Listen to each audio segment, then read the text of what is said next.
চলে এসেছি আমাটির ভেপু নিয়ে। আজ সপ্তম পর্ব শুরু করছি। আমি আফসানা সুমি, সবাইকে স্বাগতম পাঠের আসরে। 16 বাঁশবাগানে মাছ।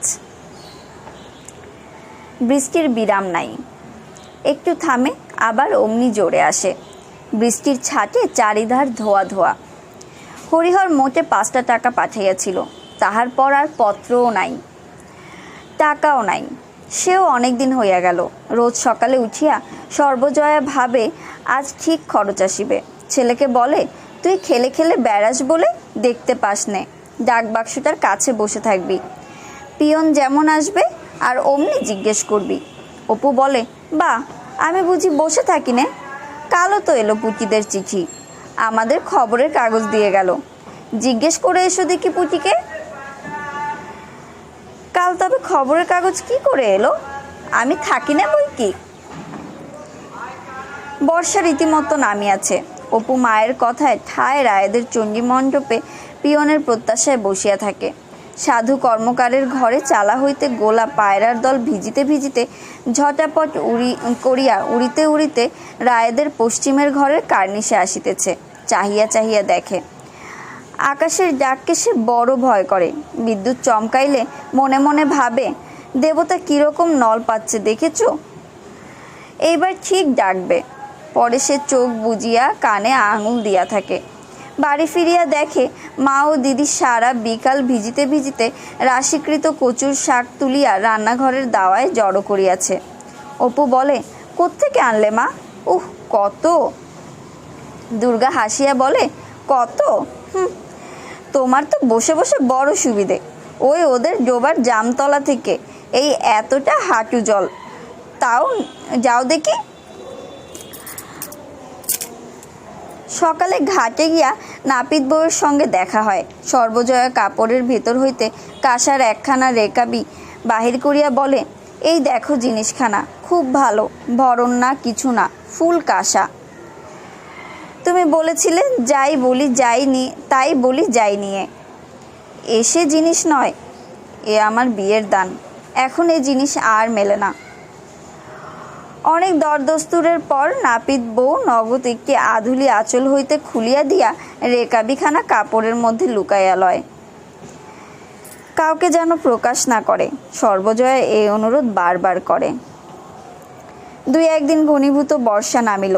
হু হু পুবে হাওয়া, থানা ডোবা সব থই থই করিতেছে। পথে ঘাটে একটু হাঁটু জল, 1 হাঁটু জল। দিনরাত শোষ বাঁশবনে ঝড় সাধে। বাঁশের মাথা মাটিতে লুটাইয়া পড়ে। 4-5 দিন সমানভাবে কাটিল, কেবল ঝড়ের শব্দ আর অবিশ্রান্ত ধারাবর্ষণ। অপু দাওয়ায় উঠিয়া তাড়াতাড়ি ভিজা মাথা মুছিতে মুছিতে বলিল, আমাদের বাঁশতলায় জল এসেছে দিদি, দেখবি? দুর্গা মাথা মুড়ি দিয়া শুইয়াছিল, না উঠিয়াই বলিল, কতখানি জল এসেছে রে? অপু বলে, তোর জ্বর সারলে কাল দেখে আসিস, তেঁতুলতলার পথে হাঁটু জল। পরে জিজ্ঞেস করে, মা কোথায় রে? ঘরে একটা দানা নেই, 2খানি বাসি চাল ভাজা আছে মাত্র। অপু কান্নাকাটি করে, তা হবে না মা, খিদে পায় না বুঝি, আমি 2টি ভাত খাবো। তার মা বলিল, লক্ষ্মী মানিক আমার, ওরকম কি করে? অনেক করে চাল ভাজা মেখে দেব, এখন রাঁধবো কেমন করে? দেখছিস নে কীরকম শ্যাওটা করেছে, উনুনের মধ্যে 1 উনুন জল যে। পরে সে কাপড়ের ভিতর হইতে একটা কি বাহির করিয়া হাসির মুখে দেখাইয়া বলে, এই দেখ, একটা কই মাছ বাঁশতলার কানে হেঁটে দেখি বেড়াচ্ছে। বন্যের জল পেয়ে সব উঠে এসেছে গাং থেকে, বরজ পোতার ডোবা ভেসে নদীর সঙ্গে এক হয়ে গিয়েছে কিনা, তাই সব উঠে আসছে। দুর্গা কাঁথা ফেলিয়া ওঠে, অবাক হইয়া যায়, বলে, দেখি মা মাছটা। হা মা, কই মাছ বুঝি কানে হেঁটে বেড়ায়? আর আছে? অপু এখনই বৃষ্টি মাথায় ছুটিয়া যায় আর কি। অনেক কষ্টে তাহার মা তাহাকে থামায়। দুর্গা বলে, একটু জ্বর সারলে কাল সকালে চল অপু, তুই আর আমি বাঁশবাগান থেকে মাছ নিয়ে আসবো এখন। পরে সে অবাক হইয়া ভাবে, বাঁশবাগানে মাছ কি করে এলো? বাহ তো, মা কি ভালো করে খুঁজেছে, খুঁজলে আরও সেখানে পাওয়া যেত। দেখতে পেলাম না কীরকম কই মাছ কানে হাঁটে। কাল সকালে দেখব। সকালে জ্বর সেরে যাবে। চারিদিকের বন বাগান ঘিরিয়া সন্ধ্যা নামে। সন্ধ্যার মেঘে ত্রয়োদশীর অন্ধকারে চারিদিক একাকার। দুর্গা যে বিছানা পাতিয়া শুয়ে আছে, তাহারই এক পাশে তাহার মা ও অপু বসে। ভাই বোনে তুমুল তর্ক বাঁধিয়া যায়। অপু সরিয়া মায়ের কাছে ঘেঁষিয়া বসে। ঠান্ডা হাওয়ায় বেজায় শীত করে। হাসিয়া বলে, মা, কি সেই শামলঙ্কা বাটনা বাটে মাটিতে লুটায় কেশ? দুর্গা বলে, ততক্ষণে মা আমার ছেড়ে দিয়েছেন দেশ। অপু বলে, দূর, হ্যাঁ মা, তাই, ততক্ষণে মা আমার ছেড়ে গিয়েছেন দেশ। কথা বলিয়াই সে দিদির অজ্ঞতায় হাসে। সর্বজয়ের বুকে ছেলের অবোধ উল্লাসের হাসি শেলের মতো বেঁধে। মনে মনে ভাবে, 7টা নয় 5টা নয়, এই তো একটা ছেলে। কি অদেষ্ট যে করে এসেছিলাম, তার মুখের আবদার রাখতে পারি নাই। ঘি না, লুচি না, সন্দেশ না, কি না শুধু 2টো ভাত। আবার ভাবে, এই ভাঙা ঘর, টানাটানির সংসার। অপু মানুষ হলে এই দুঃখ আর থাকবে না। ভগবান তাকে মানুষ করে তোলেন যেন। অনেক রাত্রে সর্বজয়ের ঘুম ভাঙিয়া যায়। অপু ডাকিতেছে, মা, ও মা, আমার গায়ে জল পড়ছে। সর্বজয় উঠিয়া আলো জ্বালে। বাহিরে ভয়ানক বৃষ্টির শব্দ হইতেছে। ফুটা ছাদ দিয়া ঘরের সর্বত্র জল পড়িতেছে। সে বিছানা সরাইয়া পাতিয়া দেয়। দুর্গা অঘোর জ্বরে শুইয়া আছে। তাহার মা গায়ে হাত দিয়া দেখে তাহার গায়ের কাঁথা ভিজিয়া সপ করিতেছে। ডাকিয়া বলে, দুর্গা, ও দুর্গা, শুনছিস? একটু ওঠ দেখি, বিছানাটা সরিয়ে নি। ও দুর্গা, শিগগির, একেবারে ভিজে গেল যে সব। ছেলে মেয়ে ঘুমাইয়া পড়িলেও সর্বজয়ের ঘুম আসে না। অন্ধকার রাত, এই ঘন বর্ষা। তাহার মন ছমছম করে, ভয় হয়। একটা যেন কিছু ঘটিবে। বুকের মধ্যে কেমন যেন করে। ভাবে, সে মানুষেরই বা হলো কি? কেন পত্তরও আসে না? টাকা মরুগে যাক, এরকম তো কোনোবার হয় না। তার শরীরটা ভালো আছে তো? মা সিদ্ধেশ্বরী, 5 আনার ভোগ দেব, ভালো খবর এনে দাও মা। তার পরদিন সকালের দিকে সামান্য একটু বৃষ্টি থামিল। সর্বজয়া বাটির বাহির হইয়া দেখিল বাঁশবনের মধ্যের ছোট ডোবাটা জলে ভর্তি হইয়া গিয়াছে। ঘাটের পথে নিবারণের মা ভিজিতে ভিজিতে কোথায় যাইতেছিল। সর্বজয়া ডাকিয়া বলিল, ও নিবারণের মা, শোনো। পরে সলজ্জভাবে বলিল, সেই তুই একবার বলেছিলি না বৃন্দাবনী চাদরের কথা তোর ছেলের জন্যে, তা নিবি? নিবারণের মা বলিল, আছে, দেয়া একটু ধরুক, মোর ছেলেরে সঙ্গে করে এখনই আসবো। এখন নতুন আছে মা ঠাকুরন, না পুরনো? সর্বজয়া বলিল, তুই আয় না, এখনই দেখবি। একটু পুরনো, কিন্তু সে কেউ গায়ে দেয়নি, ধোয়া তোলা আছে। পরে একটু থামিয়া বলিল, তোরা আজকাল চাল ভাঙছিস নে? নিবারণের মা বলিল, এই বাদলায় কি ধান শুকোয় মা ঠাকুরন? খাবার বলে 2খানি রেখে দিয়েছি অমনি। সর্বজয়া বলিল, এক কাজ কর না, তাই গিয়ে আমায় আধ কাঠাখানেক আজ দিয়ে যাবি?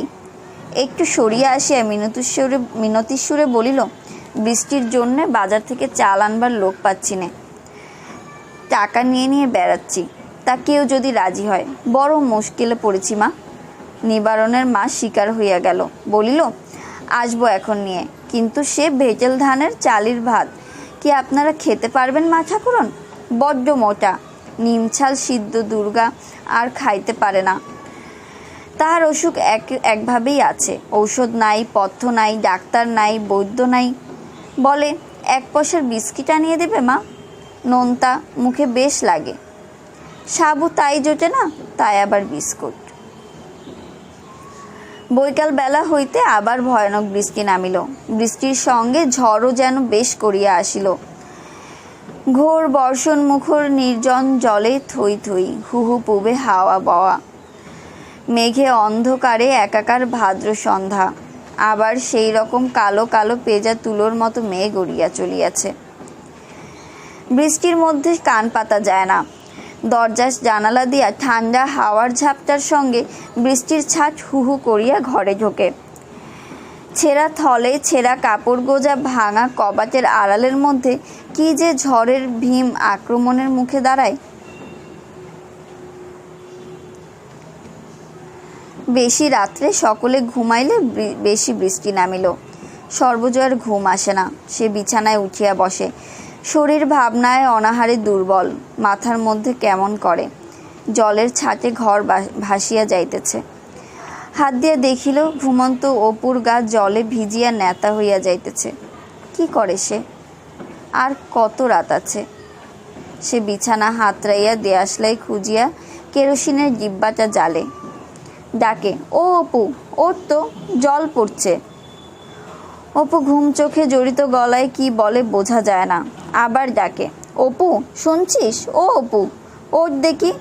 দুর্গাকে বলে, পাশ ফিরে শো তো দুর্গা, বড্ড জল পড়ছে, একটু সরে পাশ ফের দেখি। অপু উঠিয়া বসিয়া ঘুম চোখে চারিদিকে চায়, পরে আবার শুইয়া পড়ে। হুড়ুম করিয়া বিষম কি শব্দ হয়। সর্বজয়া তাড়াতাড়ি আবার দুয়ার খুলিয়া বাহিরের দিকে উকি মারিয়া দেখিল, বাঁশবাগানের দিকটা ফাঁকা ফাঁকা দেখাইতেছে। রান্নাঘরের দেওয়াল পড়িয়া গিয়াছে। তাহার বুক কাঁপিয়া ওঠে। এইবার বুঝি পুরনো কোঠাটা। কে আছে? কাহাকে সে এখন ডাকে? মনে মনে বলে, হে ঠাকুর, আজকাল রাতটা কোনো রকম কাটিয়ে দাও। হে ঠাকুর, ওদের মুখের দিকে তাকাও। তখনও ভালো করিয়া ভোর হয় নাই। ঝড় থামিয়া গিয়াছে, কিন্তু বৃষ্টি তখনও অল্প অল্প পড়িতেছে। পাড়ার নীলমণি মুখুজ্জের স্ত্রী গোহালে গরুর অবস্থা দেখিতে আসিতেছেন। এমন সময় খিড়কি দৌড়ে বারবার ধাক্কা দিয়া দৌড় খুলিয়া বিস্ময়ের সুরে বলিলেন, নতুন বউ এ সময়? সর্বজয়া ব্যস্তভাবে বলিল, নদি, একবার বট ঠাকুরনকে ডাকো দেখি। একবার শিগগির আমাদের বাড়িতে আসতে বলো। দুর্গা কেমন করছে। নীলমণি মুখুজ্জের স্ত্রী আশ্চর্য হইয়া বলিলেন, দুর্গা কেন? কি হয়েছে দুর্গার? সর্বজয়া বলিল, কদিন থেকে তো জ্বর হচ্ছে আবার যাচ্ছে, ম্যালেরিয়ার জ্বর। কাল সন্ধ্যে থেকে খুব বেশি জ্বর। তার উপর কাল রাত্রে কিরকম কাণ্ড তা তো জানোই। একবার শিগগির বট ঠাকুরকে ডাকো না। তাহার বিশ্বস্ত্র কেশ ও রাত জাগা রাঙা রাঙা চোখের কেমন দিশাহারা চাহনি দেখিয়া নীলমণি মুখুজ্জের স্ত্রী বলিলেন, ভয় কি বউ? দাঁড়াও, আমি এখনই ডেকে দিচ্ছি। চলো, আমিও যাচ্ছি। কাল আবার রাত্রিরে গোয়ালের চালাখানা পড়ে গেল। বাবা, কাল রাত্রির মতো কাণ্ড আমি কখনো দেখিনি তো। শেষ রাত্রে উঠে সব গরু টরু সরিয়ে রেখে আবার শুয়েছি কিনা। দাঁড়াও, আমি ডাকছি।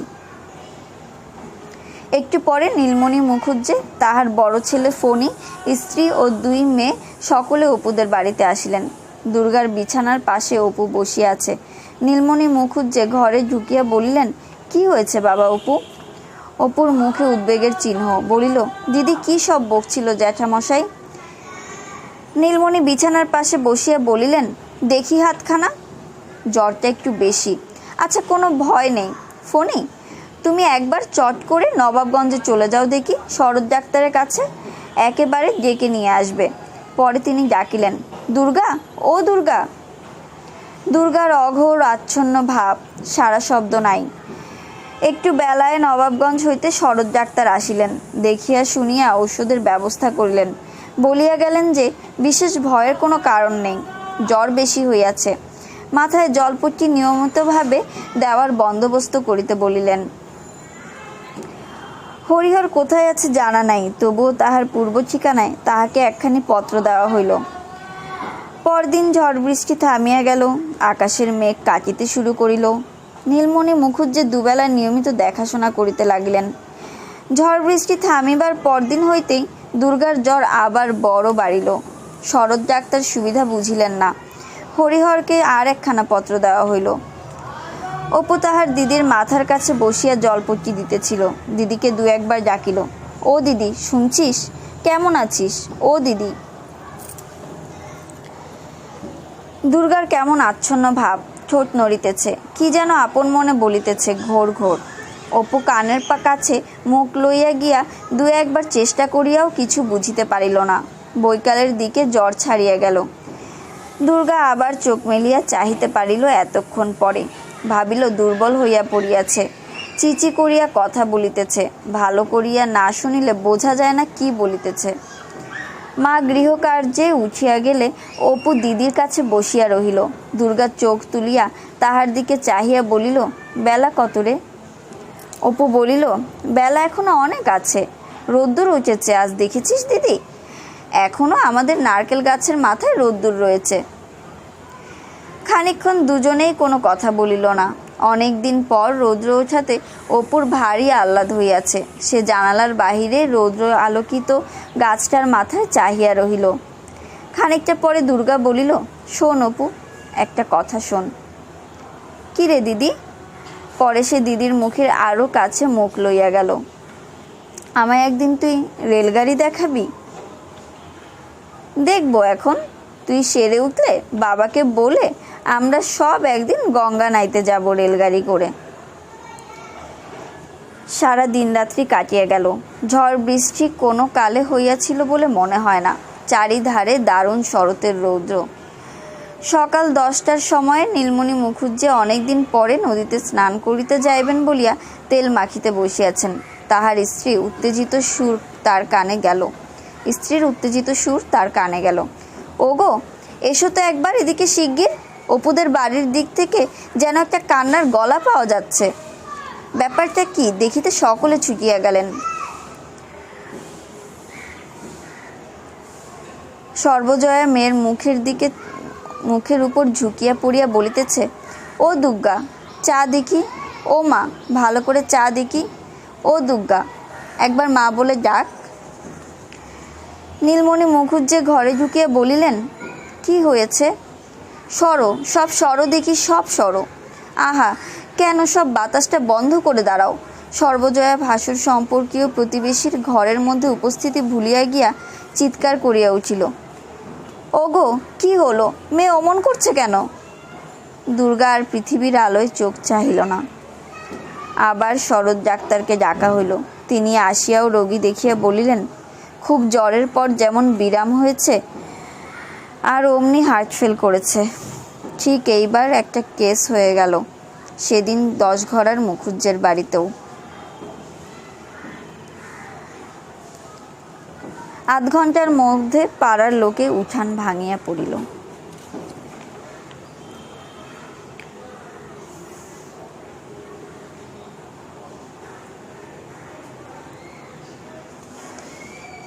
সতেরো, আগমনীর সুর।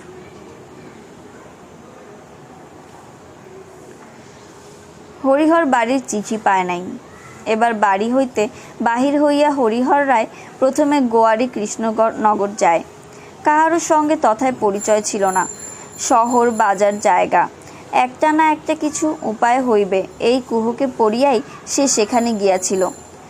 গোয়ারিতে কিছুদিন থাকিবার পর সে সন্ধান পাইল যে শহরে উকিল কি জমিদারের বাড়িতে দৈনিক বা মাসিক চুক্তি হিসাবে চণ্ডীপাঠ করার কার্য প্রায় জুটিয়েই যাইবে।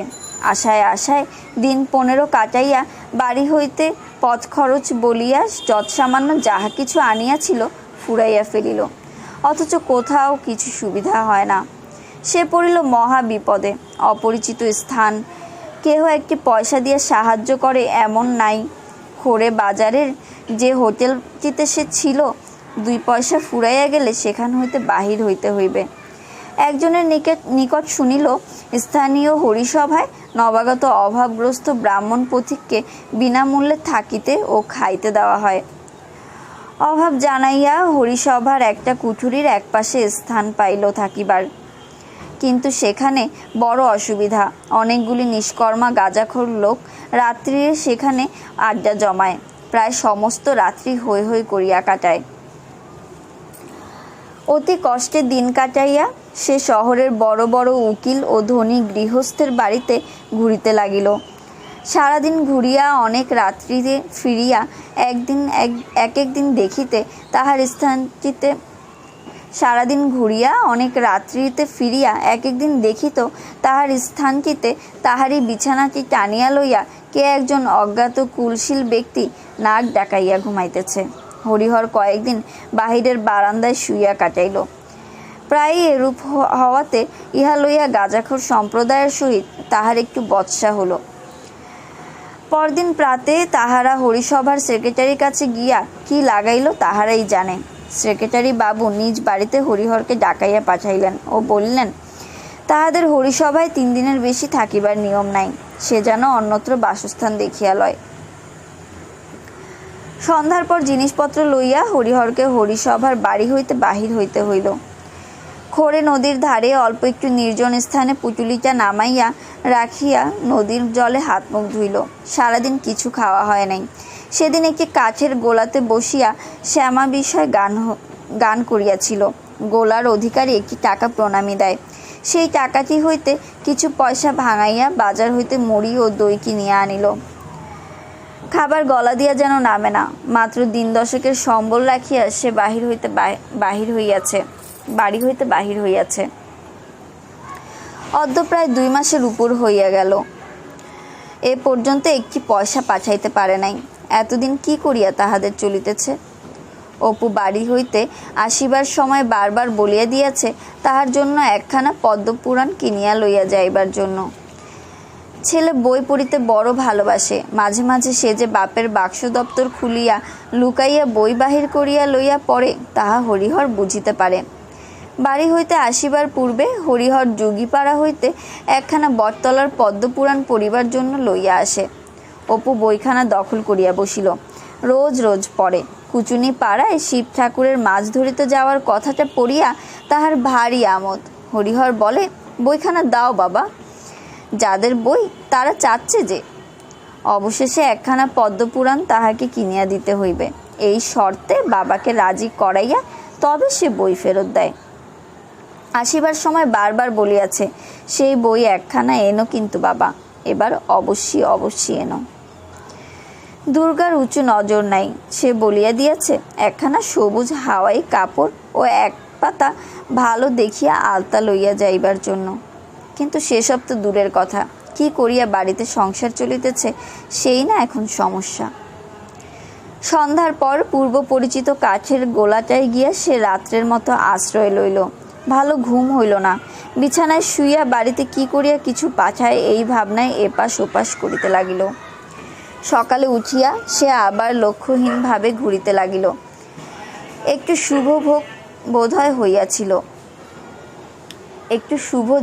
বোধহয় ঘটিয়াছিল। রক্ষিত মহাশয়ের কাঠের গোলাতেই একদিন একটা সন্ধান জুটিল। কৃষ্ণনগরের কাছে একটা গ্রামে একজন বর্ধিষ্ণু মহাজন গৃহদেবতার পূজা পাঠ করিবার জন্য একজন ব্রাহ্মণ খুঁজিতেছে। সে বরাবর টিকিয়া থাকিবে। রক্ষিত মহাশয়ের যোগাযোগে অবিলম্বে হরিহর সেখানে গেল। বাড়ির কর্তাও তাহাকে পছন্দ করিলেন, থাকিবার ঘর দিলেন। আদর আপ্যায়নের কোনো ত্রুটি হইল না।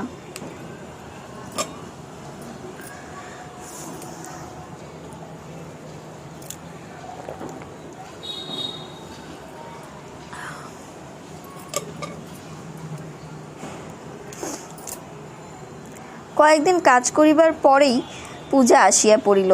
বাড়ি যাইবার সময় বাড়ির কর্তা 10 টাকা প্রণামী ও যাতায়াতের গাড়ি ভাড়া দিলেন। গোয়ারিকে রক্ষিত মহাশয়ের নিকট বিদায় লইতে আসিলে সেখান হইতেও 5টি টাকা প্রণামী মিলিল। রানাঘাটের বাজারে সেই স্ত্রী ও পুত্রকন্যার জন্য কাপড় কিনিল।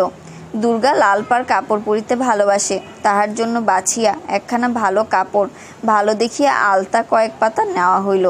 অপুর পদ্মপুরাণ অনেক সন্ধান করিয়াও মিলিল না। অবশেষে একখানা সচিত্র চণ্ডী মাহাত্ম্য বা কালকেতুর উপাখ্যান 6 আনা মূল্যে কিনিয়া লইল। গৃহস্থলীর টুকটাক 2-1টা জিনিস সর্বজয়া বলিয়া দিয়াছিল। একটা কাঠের চাকি বেলুনের কথা, তাহাও কিনিল। দেশের স্টেশনে নামিয়া হাঁটিতে হাঁটিতে বৈকালের দিকে সে গ্রামে আসিয়া পৌঁছাইল। পথে বড় একটা কাহারও সহিত দেখা হইল না। দেখা হইলেও সে হনহন করিয়া উদ্বিগ্ন চিত্তে কাহারও দিকে বিশেষ লক্ষ্য না করিয়া বাড়ির দিকে চলিল। দরজায় ঝুঁকিতে ঝুঁকিতে আপন মনে বলিল, ওহ দেখো কাণ্ডখানা, বাঁশঝাড়টা ঝুঁকে পড়েছে একেবারে পাঁচিলের উপর। ভুবন কাকা কাটাবেনও না, মুশকিল হয়েছে। আচ্ছা। পরে সে বাড়ির উঠোনে ঝুঁকিয়া অভ্যাস মতো আগ্রহের সুরে ডাকিল, ও মা দুর্গা, ও অপু। তাহার গলার স্বর শুনিয়া সর্বজয়া ঘর হইতে বাহির হইয়া আসিল। হরিহর হাসিয়া বলিল, বাড়ির সব ভালো? এরা সব কোথায় গেল? বাড়ি নেই বুঝি? সর্বজয়া শান্তভাবে আসিয়া স্বামীর হাত হইতে ভারী পুঁটুলিটা নামাইয়া লইয়া বলিল, এসো ঘরে এসো। স্ত্রীর অদৃষ্টপূর্ব শান্তভাব হরিহর লক্ষ্য করিলেও তাহার মনে কোনো খটকা হইল না। তাহার কল্পনার স্রোত তখন উদ্দাম বেগে অন্যদিকে ছুটিয়াছে। এখনই ছেলে মেয়ে ছুটিয়া আসিবে। দুর্গা আসিয়া হাসি মুখে বলিবে, কি বাবা এর মধ্যে? অমনি তাড়াতাড়ি হরিহর পুঁটুলি খুলিয়া মেয়ের কাপড় ও আলতার পাতা এবং ছেলের সচিত্র চণ্ডী মাহাত্ম্য বা কালকেতুর উপাখ্যান ও টিনের রেলগাড়িটা দেখাইয়া তাহাদের তাক লাগাইয়া দিবে। সে ঘরে ঝুঁকিতে ঝুঁকিতে বলিল, বেশ কাঁঠালের চাকি বেলুন এনেছি এবার। পরে কিছু নিরাশা মিশ্রিত সতৃষ্ণ নয়নে চারিদিকে চাহিয়া বলিল, কই অপু দুর্গা, এরা বুঝি সব বেরিয়েছে?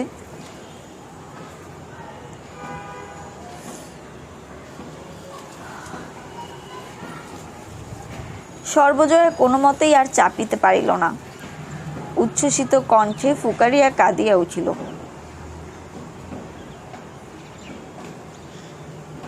ও গো, দুর্গা কি আর আছে গো? মা যে আমাদের ফাঁকি দিয়ে চলে গিয়েছে গো। এতদিন কোথায় ছিলে?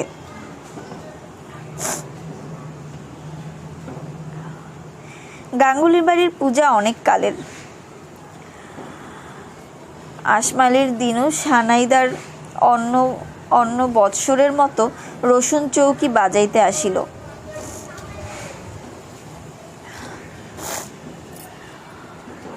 গাঙ্গুলি বাড়ির পুজো অনেক কালের।